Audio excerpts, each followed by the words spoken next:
Wrap up our conversation with your take on Russia's invasion of Ukraine and the implications for global energy. Well, Russia is it's a sort of brutally romantic idea, make Russia great again, take it back to the glory of the czars, or to the enormous control of its neighbors that it enjoyed under the Soviet system. The czars started the empire, particularly in Central Asia, etc., but in parts of Europe. And then, of course, under communism, it became a pretty solid hegemony in Eastern Europe.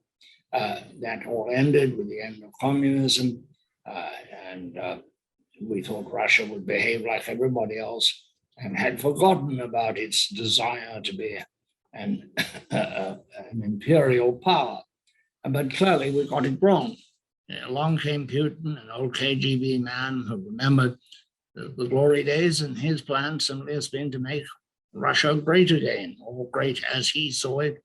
I think it's hugely misplaced, and the price is very high indeed. The highest price will be paid by Russia, but the terrible price is being paid right now by the Ukrainians. We will all pay a price for a readjustment, a resetting of the world energy picture. No longer will we rely on Russia. It will not be regarded, it will be regarded for many years, probably for generations, as a pariah, as an untrustworthy country. So that Russian energy exports will be distrusted even when they resume, even when the political world has changed, when Putin is no longer in charge. And we're going to be pushed swifter into getting off certain hydrocarbon fuels. The use of solar and wind will be accelerated. Probably there'll be some destabilization of our grids from relying more on renewables. In Europe, there'll be a huge push beyond what we've seen to this point in time, which has not been without quite a lot of energy, into hydrogen. The future is going to arrive faster. That's the simple solution, I think. A couple of days ago, the European Union released a draft, an outline of their new energy plan, which, as you mentioned, called for much more renewables and electrification of various parts of the economy, like heat pumps in people's homes.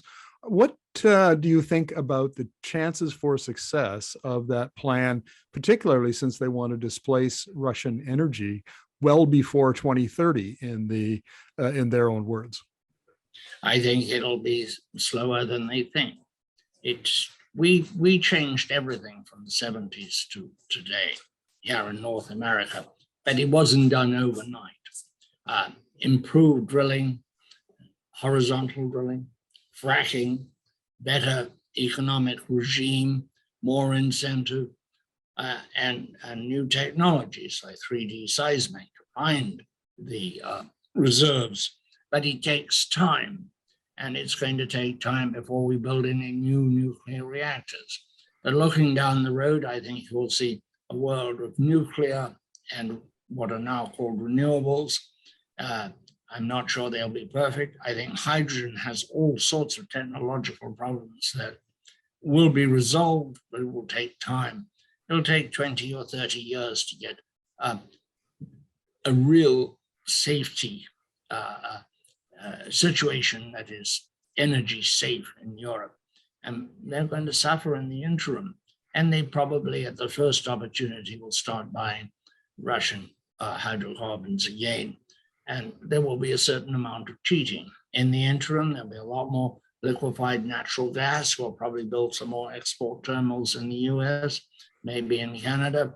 At the moment, the demand for natural gas worldwide is huge, from Brazil to Peking, to China, to Europe, where it's critical.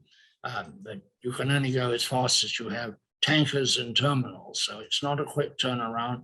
It's not a quick thing that can be introduced instantly. We found in the 70s that the fixes are there, but that they take time.